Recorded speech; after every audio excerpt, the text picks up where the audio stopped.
Rudra हँकी fold करून दाखव. Very good. Neat neat. हां नीट नीट. हां तसं नाही, नीट कर नीट कर. मग कसं केलंस? अजून एकदा कर, अजून एकदा कर. फोल्ड कसं करतात? हां नीट कर. ठेव नीट.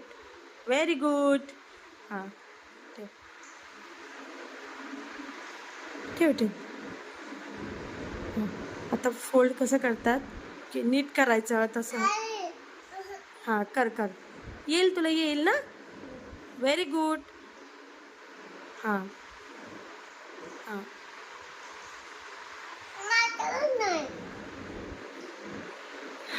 रुद्र येईल तुला. हे बघ, एकदा येत नाही, दोनदा येत नाही, तीनदा येत नाही, हळूहळू येतं की नाही? तू गुड बॉयस की नाही? हळूहळू येतो की नाही? मांडी घाल, मांडी घाल, नीट मांडी घालून बस. मांडी घालून नीट बस. आणि अजून एकदा ट्राय कर. Very good. एकदाच येत नाही की नाही? इथे ठेव, इथे ठेव. व्यवस्थित हँकी फोल्ड कर. ओके. हा रुद्र गुड बॉय की नाही? रुद्राला ABCD सुद्धा येते की नाही? नीट नीट करायचं. तसं नाही करायचं.